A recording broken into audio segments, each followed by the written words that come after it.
Hi everyone, in this new video I will guide you how to increase or decrease font size in MS Word. So I will guide you about the shortcut key. So first I need to open the on-screen keyboard. Let me open it. Make it a little bigger.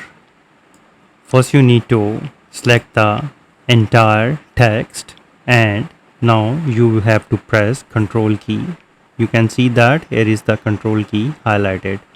And here is the curly bracket open and curly bracket closed, and this is the bracket sign also, and you can see both keys are available on the keyboard.